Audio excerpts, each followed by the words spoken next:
C'est une scène à laquelle la ville de Corbeil-Essonnes commence à s'habituer. Ce matin, vers 5h30 et pour la troisième fois en moins de 2 mois, une attaque à la voiture bélier a eu lieu.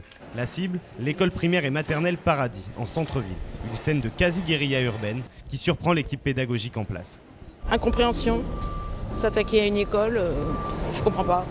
Voilà, c'est une école sans problème, pas de soucis de violence, une équipe présente depuis fort longtemps, donc voilà. La voiture au préalable incendiée a été projetée sous le préau de l'école. Bilan matériel, l'effondrement partiel du premier étage après propagation du feu.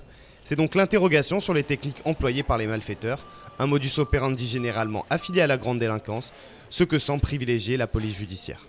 Ce sont des méthodes bien rodées.